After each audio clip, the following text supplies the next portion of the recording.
Hey man, I can pull this gal over here. Big black stallion. Do you? Hey, she said if I beat her in a race, she gonna give me her number. Ladies, I do not like it when you guys tell a story about your kids and your kids' father, but you only tell one side of the story. I go for players because I turn them into non-players. Can we be honest that like even when you're in a relationship, you might entertain people in your DMs? I think at 30 years old, $4,000 a month is like a substantial amount of money. We're not going to be aligned frequently. EK, how many bodies do you have, honestly? I'm Tia, the one with the ring. Oh. So don't get it twisted. Okay. This video was sponsored by me. That's who put this thing together. I'm the man up in this piece. We're a small channel. Be a part of the 1K club. Go and hit subscribe and hit that notification bell. Let's get back into it. Hey man, I can pull this gal over here. Big black stallion. Do you mind if I just spin you around so that you can move out the way? So that I can talk to her. How you doing? Yeah. Hey, don't be smoking cigarettes if you're pregnant. What's wrong with you? I'm not pregnant. I'm fat, you f***ing asshole. Hey, she said if I beat her in a race, she gonna give me her number. Is that true? If you could beat me in a race, I can have your number. All right, bet. I just got a feeling that you slow. So okay, that's cool. That's cool. What? Oh shit, my fault. You got it. What's your excuse now? What's your excuse now? You didn't beat me by that much. Man, I would have kept right on running because there ain't no way I would date a loser. That actually happened to me one time. I was in this contest and I was trying to get this girl's number and I said, I tell you what, if I go in there and win and I come back out, why don't you give me your number? Well, I went in there, I won, I came out and I kept it moving. If you don't want me at my lowest, baby, you don't deserve me at my best. Kick rocks. That's how I roll. We want to know, what's your wife's favorite ice cream? That's not my wife. Oh, here's my son. Oh my God. Ugh. Hey, nobody is allowed on campus with better hair than me. That is unacceptable. I need to report this immediately. Oh, look at him. Oh, actually, the plot thickens. Look at them. Yeah. Wow, you're getting all the guys with these two dogs, eh? Oh, yeah. Right? You're funny. All right, you three. Yeah, you too. There's a good man in my sight. How you doing? No complaints. How about you? The best flow in the game. Looking sharp. I like the sunglasses too, the Ray-Ban. That's a good man right there. Why is that? When the good man title is thrust upon you, you can't question it. You sensed it? I sense the good manness in you. I appreciate it. You coming and telling me that I'm a good man makes you a good man. Two good men clash. Devin. Ladies, I do not like it when you guys tell a story about your kids and your kids' father, but you only tell one side of the story. Check this out. I'll be right back.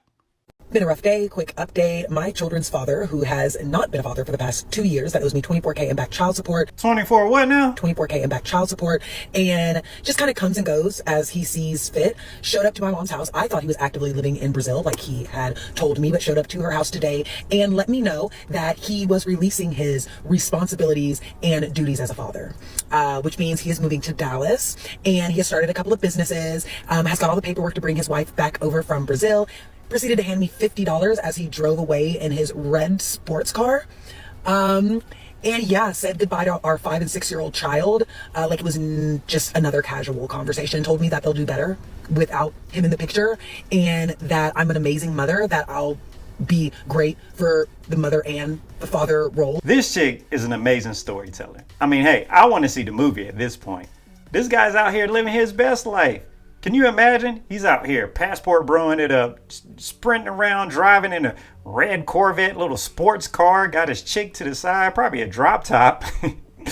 Comes home like, yeah, I got something I got to handle real quick. Let me talk to her. And then slides her a 50 like she's valet. Oh, man, I need to know more. Let me get this straight. This man is willing to risk jail, prison, with 2 bench warrants. He's came back, gave you $50. He became a passport bro, went to Brazil, got a wife, brought her back here, told you he has 2 businesses and that he's now living in Dallas, and said you will be a better mother and father, and he said that he might come back around when they get older, and you want us to pretend that you did nothing. You were a perfect angel. That's what we're supposed to believe. We're supposed to believe that you are without fault. Absolutely not. You're telling one side of the story. You can take all the applications that you want, but until you start becoming real and true to yourself and taking accountability and telling the truth about everything that you've done too, good men ain't touching you. They just won't touch that. Tell me why you go for players. What's attractive about them? I go for players because I turn them into non-players, but then they end up leaving me, but like at least I'm doing community service for the girls, you know?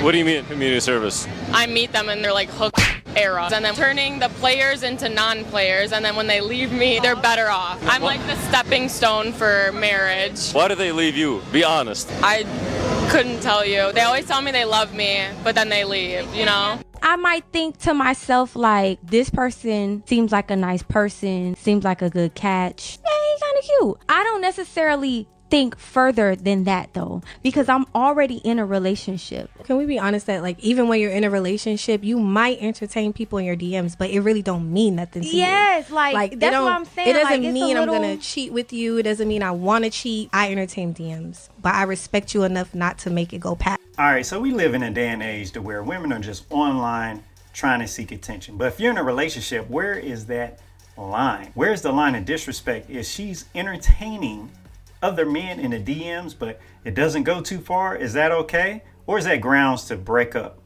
Let me know down below. Everyone fancies you. It's quite clear. That's really nice. But a lot of men feel that they are priced out. The financial element is very important to you. It's not that I am a financially based woman, I'm not in the slightest, but to get to this age and not have a comfortable living, it's not about the money, it's what were you doing with your life. They're saying, oh, $4,000 a month's too. If you think at 30 years old, $4,000 a month is like a substantial amount of money, we're not going to be aligned frequently. So what is the, give me the figures. There's no figure. No, because $4,000 a month is all right. I don't think I know anyone that makes $6,000 a month and it's not illegal. But I didn't ask how you made your money. I asked, do you make money? So you don't even care if he's so you don't care how he makes the money? I don't judge. It's a dangerous woman, boys. This is dangerous. Might sound a little more elegant, but it's the same rhetoric. Can you believe that she doesn't care where the money comes from as long as you going out there and get it? What y'all call over there? Food? She pushing food? Getting mad peace, bruv. All right, don't kill me about the accent. Leave them dope boys alone. EK, how many bodies do you have? Honestly. 106. Okay, 106. I know, listen, that's not my point. That's not my point. My point is this. Listen, this is fixing the light. Listen, but say you had 106 at 18, like somebody like, you know what I'm saying?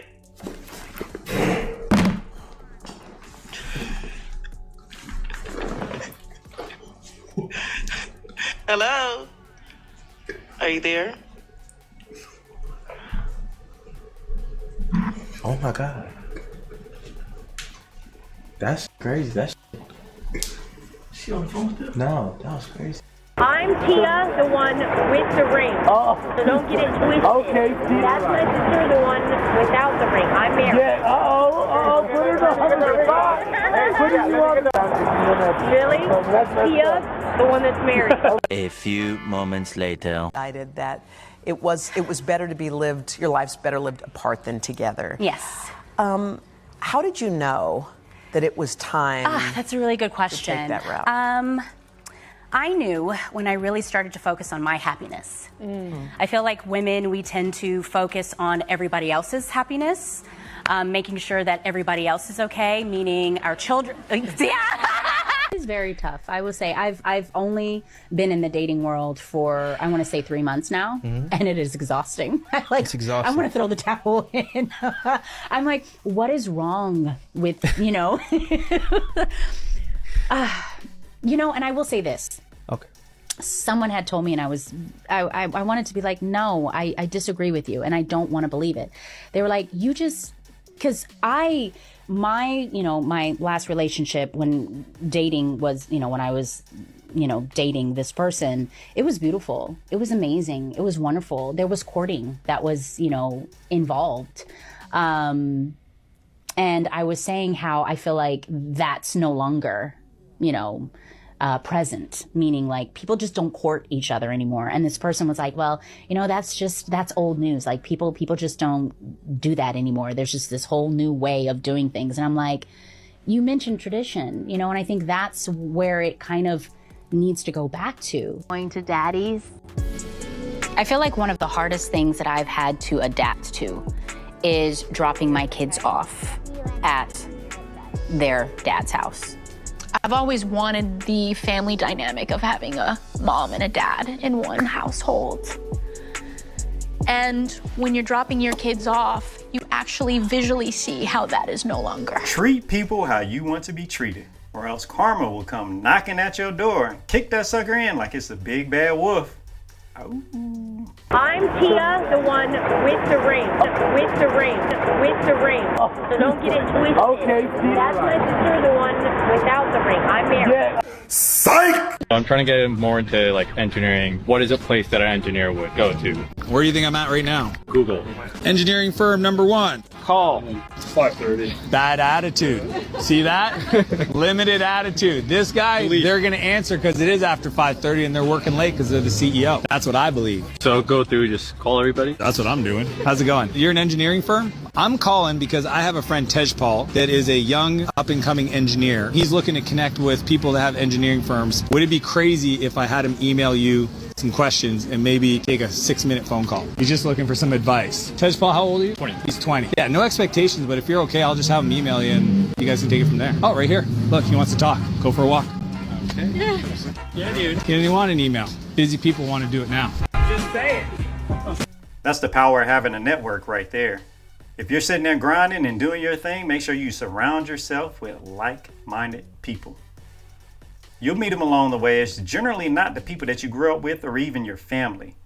But if you want to go somewhere, if you want to get there fast, go alone. If you want to go far, travel with others. Get your game up and make sure they're on their P's and Q's as well.